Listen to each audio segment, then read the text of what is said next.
প্রথমে স্বদেশী নিয়ম কানুনে, তারপর বিদেশি আচার অনুষ্ঠানে কেক কেটে হাসি আনন্দে সারাটা দিন গোপুর সঙ্গে মেতে বেশ কাটলো ওর জন্মদিন। আজ যেহেতু আর 5টা দিনের থেকে একটু আলাদা, তাই গোপুলালির সঙ্গে সকাল সকাল একটু সাজুগুজু আমরাও করে নিয়েছি। মা রেডি হয়ে এসে বলে, দেখ কেমন লাগছে, আমায় বল দেখি। না না, নতুন নয়, পুরনো শাড়ি পরেছে মা, তবে মায়ের এই তাঁতের শাড়ির ওপরে ফেব্রিকের কাজটা আমি নতুন করে দিয়েছি। আসলে মায়ের পুরনো শাড়িগুলোর ওপরে ফেব্রিক দিয়ে আঁকাআঁকির নতুন ট্রায়াল শুরু হয়েছে, সেই বিষয়ে বিস্তারিত আমি না হয় তোমাদের পরেই বলছি। গয়নাগাটির থেকেও ডাকের সাজের ঠাকুর আমার বেশ লাগে বরাবর, কিন্তু আমার গোপুলালি তো বড্ড ছোট, ওদের ডাকের সাজ পাই কোথায়? তাই নিজেই ভাবলাম বাড়িতে বানিয়ে ফেলি সোলার বাটি কেটে ডাকের সাজ গোপুলালির জন্য জন্মদিন স্পেশাল। সত্যি কথা বলছি, প্রত্যেকবার গোপুর জন্মদিনে হলুদ জামা পরাবো বলে হলুদ কালারের সিট কাপড় কিনে নিয়ে আসি, কিন্তু কি যে হয় মাঝখানে কে জানে।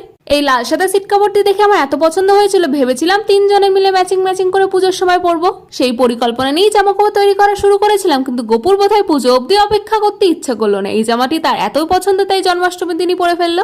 প্রথমে স্নান সেরে তারপরে কেক কেটে তারপর গোপুসোনা তার প্রিয়তমার সঙ্গে পায়েস খেলো। রাতে গেছিলাম আম্মা বাড়ি, ওখানকার গোপুদের উইশ করতে।